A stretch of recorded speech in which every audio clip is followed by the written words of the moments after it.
In a small village in rural Bengal, where mud huts leaned under thatched roofs and clay pots lined the courtyards, lived Ratan and his grandmother.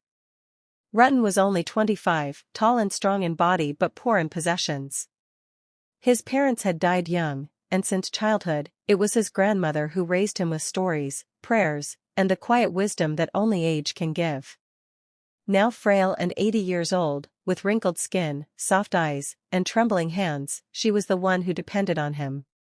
Life was not easy for the two of them.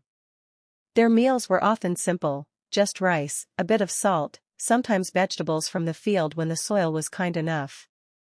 Ratan worked hard, carrying water from the hand pump, plowing small strips of land, and doing whatever labor the villagers offered him. He never complained, but deep in his heart, he wished he could give his grandmother more comfort in her last years. One hot afternoon, while clearing a patch of weeds near the river, Ratan's spade struck something hard. At first he thought it was just a stone, but when he brushed away the soil, his eyes widened.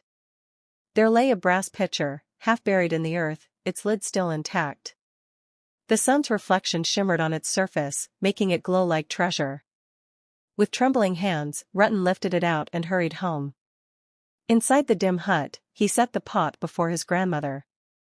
"Look, Dida," he said, using the word he always called her. "I found this near the riverbank." The old woman leaned closer, her cloudy eyes narrowing with curiosity. Ratan opened the lid. At the very bottom of the pitcher lay a single golden seed. It glowed softly, as if carrying sunlight inside itself. The two of them stared in silence. "What is it?" Ratan whispered. The grandmother, though frail, smiled with an expression of wonder. "It looks like a gift, my child. Something rare, something meant for us." Ratan hesitated. A poor man like him had never held anything of value, let alone a seed that shone like fire. "Shall I sell it?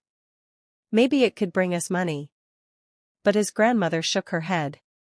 "Money disappears, but seeds grow. Plant it, Ratan. Let's see what it chooses to become." The next morning, he pressed the golden seed into the damp earth near their hut. Days passed, and with every sunrise, he checked the soil. Then one dawn, a tiny sprout emerged, unlike anything he had ever seen. Its leaves shimmered with faint gold, and its stem gave off a soft warmth when touched. The plant grew faster than ordinary crops, and within weeks, it towered above their hut, branches spreading wide like arms of light. Soon, flowers blossomed on it, each petal glowing like a flame. When they opened fully, the air filled with a sweet fragrance that drifted across the village. Curious neighbors gathered, marveling at the strange plant. Some called it a miracle, others whispered it must be magic.